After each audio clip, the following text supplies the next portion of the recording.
Oh, hello everybody, time check 11:36. Andito tayo ngayon ulit sa Lili. Kasama natin si Sir Ryan, si Sir Mike, tsaka ang bago natin member, si Sir LB, no? So, mamaya kakausapin natin siya. Oh, good morning! Tayo ngayon, sir, ay nasa? Nagkarlan, Laguna. Oh, sir, pakilala kayo. Ako po si LD Leyva from Nagkarlan, Laguna, and ito po ang aking vlog po. Okay. Simple lang po pero mapaghahandaan po natin sa ating mga palaro. Yan. Sir LB, kailan ka nag-ibon? Since 2019 po. 2019, oh, madami kayong 2019 na. Bakit ka nag-ibon? Anong dahilan?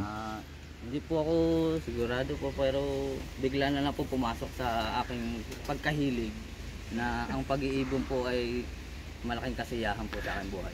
So sa iyo ba ang pag-iibon ay isang hobby o sport na may tuturing? Eh, parehas po. Kasi po, ang ganda po pag yung nakakapagpa-uwi po, kahit na hindi po maiisip na galing sa malayong lugar, tapos bigla pong babalik sa iyo. Gano'n po katalino ng ating mga ibon. Okay. Ng kasiyahan din po. Oo nga. Sir LB, ilan ka ba usually mag-alaga? Yung palipad mo, usually ilan? Minsan po ay 5, 10. Okay. Palipad po ako. Okay. Sir LB, maraming salamat sa maikling time ha, at saka good luck sa pagsali sa BBC ha. Thank you.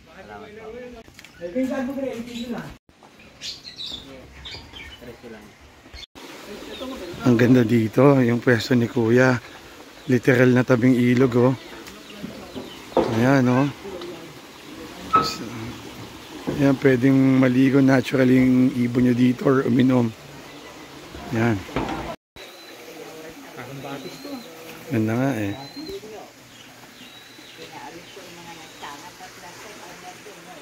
Ito, young bird ko, ang dami oh.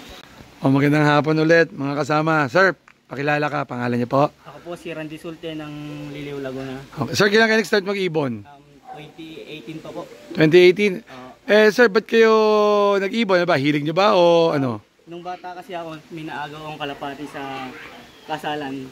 Yun ang naging dahilan kung ba't ako nahilig sa pagkakalapati. Simula po noon? Ngayon, nag-start ako mag-race 2018. Doon ko nahilig yung pagkakarera ng kalapati. Yun lang, sir. Okay.